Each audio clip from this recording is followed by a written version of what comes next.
The Florida sun beats down on the asphalt of Deerfield Beach on the afternoon of June 18, 2018. A black BMW sports car pulls out of the Riva Motorsports parking lot. Inside, a young man in his 20s with black and blonde hair checks his phone. He has just withdrawn cash. It is 3:56 p.m. Jahseh Dwayne Ricardo Onfroy, known worldwide as XXX Tentacion, does not know that he has less than 10 minutes to live. Two vehicles approach. The BMW stops in traffic. The doors open. Shouts. A struggle. Gunshots. The sound that shattered the Florida air that day would echo in millions of headphones for years. An artist who had amassed billions of streams reached #1 on Billboard and divided the world between admirers and detractors lies motionless. Paramedics arrive minutes later. It's too late. But to understand why this moment shook an entire generation, to grasp why his death generated so much grief and debate, we must go back. Long before stardom, before fame, before even the name XXX Tentacion.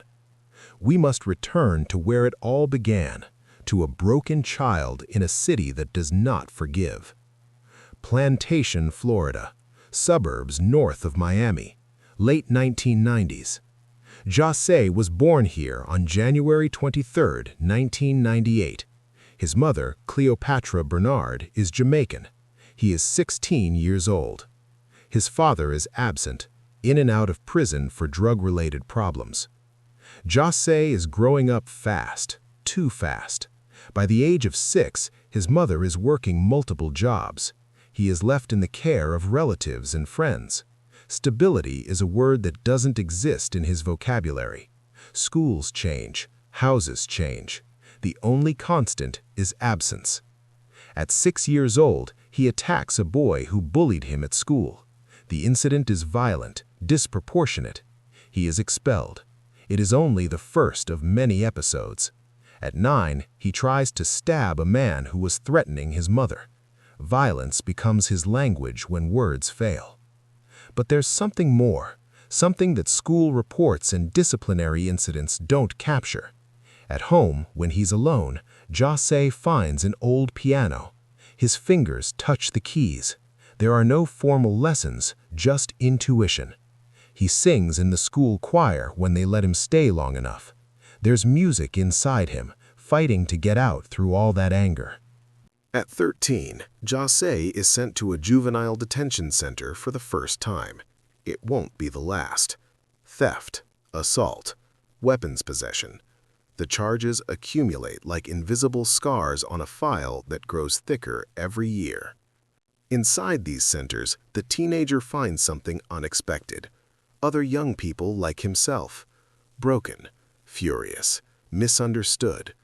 Together, they listen to hip-hop, Nas, Tupac, the Notorious B.I.G., but also rock, Nirvana, Papa Roach. Music becomes unofficial therapy. Jahseh begins to write, not just conventional rap lyrics, but dark thoughts, visceral confessions, screams on paper. He experiments by recording on cell phones, using pirated software on library computers. The sound is raw, distorted, imperfect, exactly like his life. Between 2013 and 2015, while in and out of the justice system, he began uploading songs to SoundCloud under the name XXX Tentacion. 3 X's, temptation.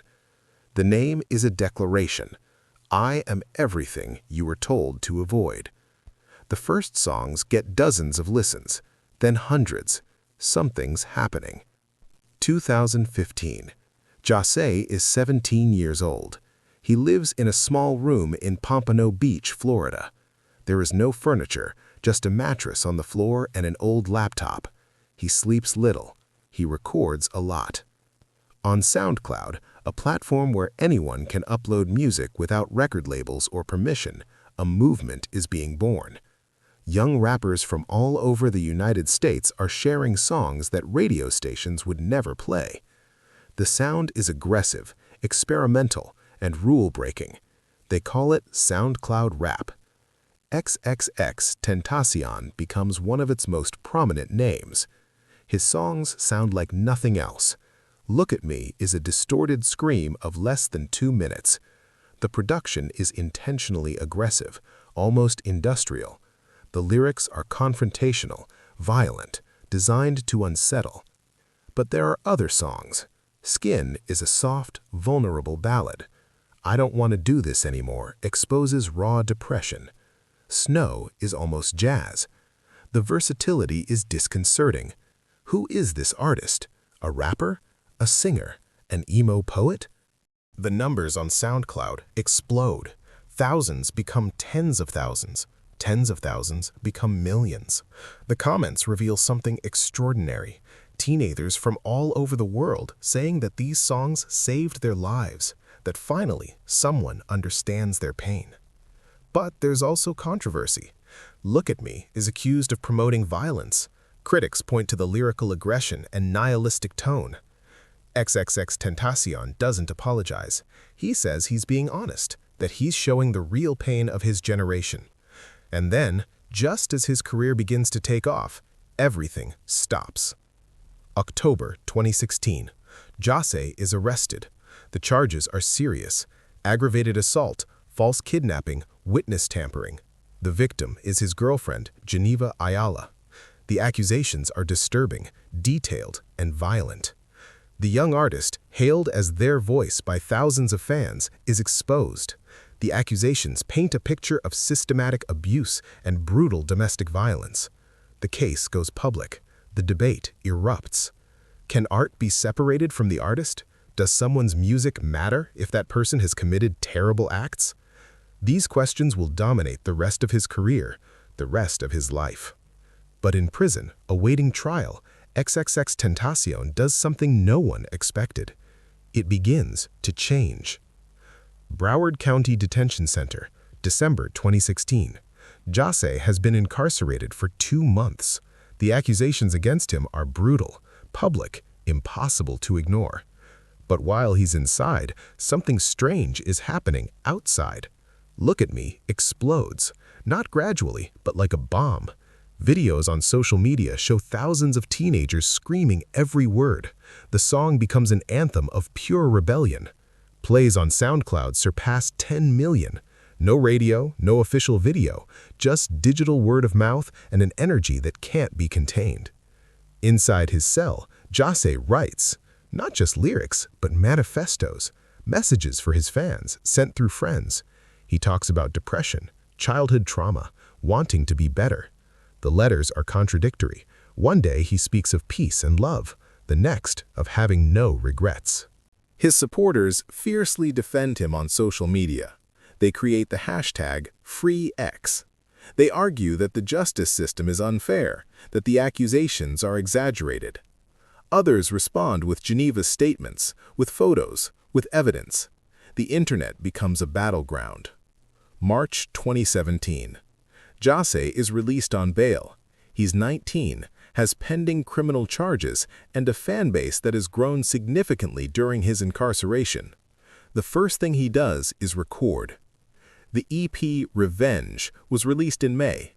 18 minutes of music that oscillates between distorted screams and heartbreaking ballads. Jocelyn Flores, named after a friend who committed suicide, went viral. The song is soft, melodic, and devastatingly sad. It speaks of guilt, loss, and the inability to save someone she loved. Millions of listeners identify with it. The comments are confessional, people talking about their own suicidal thoughts, about how the song helped them feel less alone. XXXTentacion becomes more than just an artist. For his fans, he's a spokesperson for generational pain. But the live performances reveal another side. The concerts are chaotic and violent. Fans jump from balconies into the audience. Brutal mosh pits form. Jahseh himself incites violence from the stage, shouting, "Fuck shit up" to the crowd. Several shows result in serious injuries. The contradiction is impossible to ignore. How can someone preach about mental health one day and incite violence the next? August 2017. Look at Me finally receives an official release through Empire Distribution. It enters the Billboard Hot 100 at number 34. For an artist without major label backing and no radio airplay, this is extraordinary. But success comes with scrutiny. Streaming platforms begin to question whether they should promote his music given the pending criminal case. Spotify eventually includes him in a hate speech policy that limits his promotion. The decision sparks a massive debate about censorship, redemption, and corporate responsibility. Drake, one of the biggest artists in the world, is accused of copying the flow of Look at Me for his hit KMT. X's fans erupt. Jahseh himself makes public accusations. Drake never responds directly, but the controversy gives XXXTentacion even more exposure. August 2017 marks another crucial moment. Their first full-length album, 17, is released independently. The title refers to its 17-minute runtime, not to the number of songs. It's experimental to the point of alienation, hardcore screamo, indie acoustic guitar, trap rap, all mixed together without asking permission. It debuted at number 2 on the Billboard 200. It sold over 80,000 copies in its first week, without a major label machine, without a $1 million marketing budget. Just SoundCloud, social media, and a generation that sees itself reflected in its chaos. But as her star rises, the criminal case drags on. Hearings are repeatedly postponed. Each new court date is followed by thousands on social media, as if it were a sporting event. Geneva Ayala publishes photos of his injuries. The images are disturbing, impossible to look at without feeling something. The media republishes them. Those who previously defended him begin to have doubts. How can you defend the indefensible? Jahseh responds on Instagram Live, speaking directly to the camera. He says he's changing, that the man who committed those acts no longer exists. He announces that he will organize charity events, donate money, and use his platform for good. Some people see manipulation, others see someone genuinely trying to evolve. The question remains, can someone who has caused so much harm truly change? And if so, how long should they pay for their past crimes? The answers are not simple, and Jahseh won't have enough time to fully test them. January 2018. XXXTentacion releases a series of Instagram videos that baffle everyone. In them, he speaks softly to the camera about positive energy, meditation, and helping others. He's bald, dressed in white, and appears serene. It's a stark contrast to the violent artist of just a year ago. He announces the Helping Hand Foundation, promising donations to charitable causes. He organizes events where he gives away video game consoles, bicycles, and cash to children in impoverished Florida neighborhoods. Videos of these events go viral. In them, he is seen hugging single mothers and weeping with families in need. Critics point out that everything is perfectly filmed, edited, and designed for social media consumption. Is this genuine redemption or the best PR campaign someone facing criminal charges could orchestrate? Its proponents argue that the motivation doesn't matter if the outcome helps real people. Its detractors say that no amount of charity erases the documented abuse. March 2018. The second official album, with a title that is literally a question mark, is released without warning. It's more experimental than 17. There are elements of folk, reggae, and ambient music. It features a collaboration with Matt Ox, an 11-year-old rapper, on an inexplicably catchy song. It debuts at number 1 on the Billboard 200. It sells 113,000 equivalent units in its first week. At 20 years old, with pending criminal charges, XXXTentacion has reached the top of the American music scene. Sad becomes a global phenomenon. The song is minimalist, melancholic piano, subtle auto-tune, lyrics about depression and heartbreak. It's perhaps their most accessible, most universal work. Mothers of teenagers who would never listen to Look at Me can tolerate Sad. The song racks up hundreds of millions of streams. For the first time, XXXTentacion crosses from underground cult status into the mainstream. He appears in national radio conversations.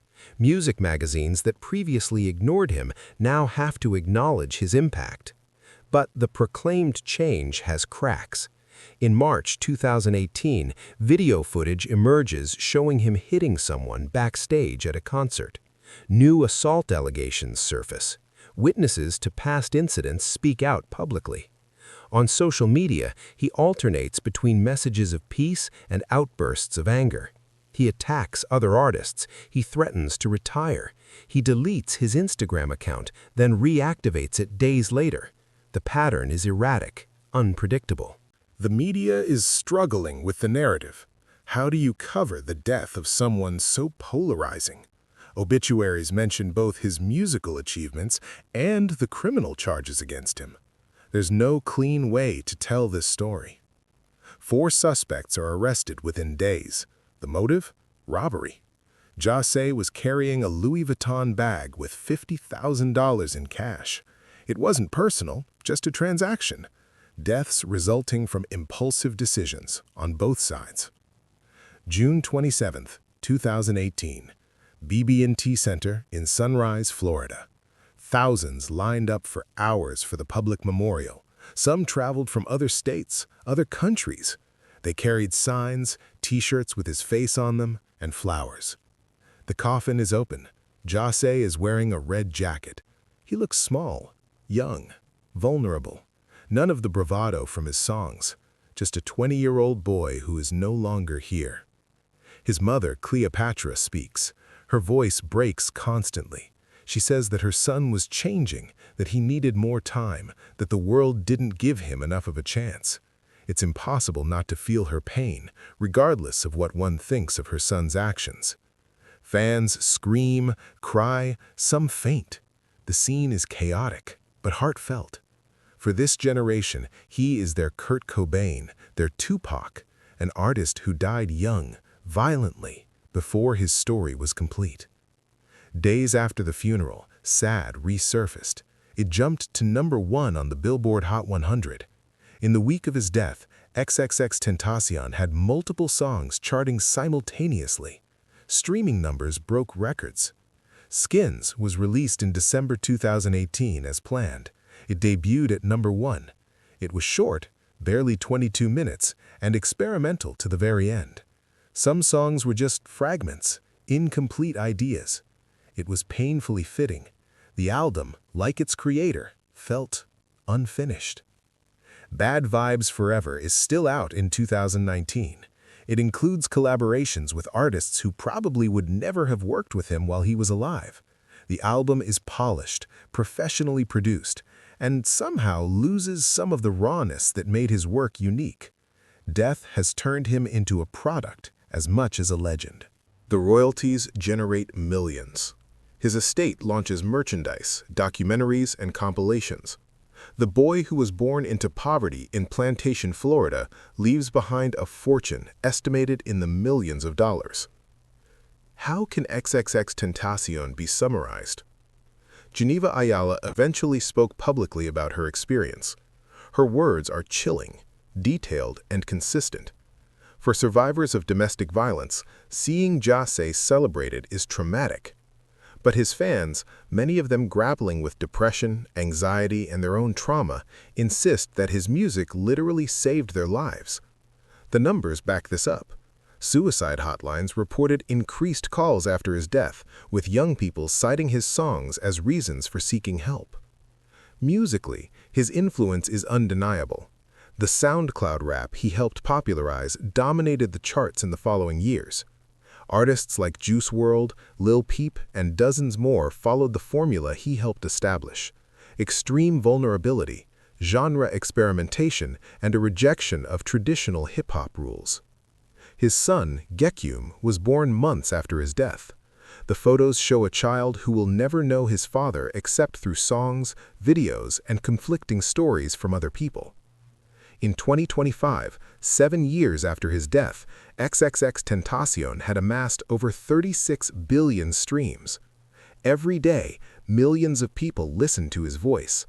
For some, it's the voice of a fallen angel. For others, it's the voice of an abuser who died before facing justice. The truth, as is almost always the case, contains both things. Jahseh Dwayne Ricardo Onfroy was a deeply damaged young man who caused profound harm to others. He was also a generationally gifted artist who channeled his pain into music that resonated with millions. These realities don't cancel each other out, they coexist uncomfortably, forcing us to confront questions without easy answers about art, morality, redemption, and legacy. His story is a mirror that reflects the best and worst of our culture, our capacity for art and violence, empathy and cruelty, redemption and judgment. And like all difficult mirrors, it shows us truths we would rather not see.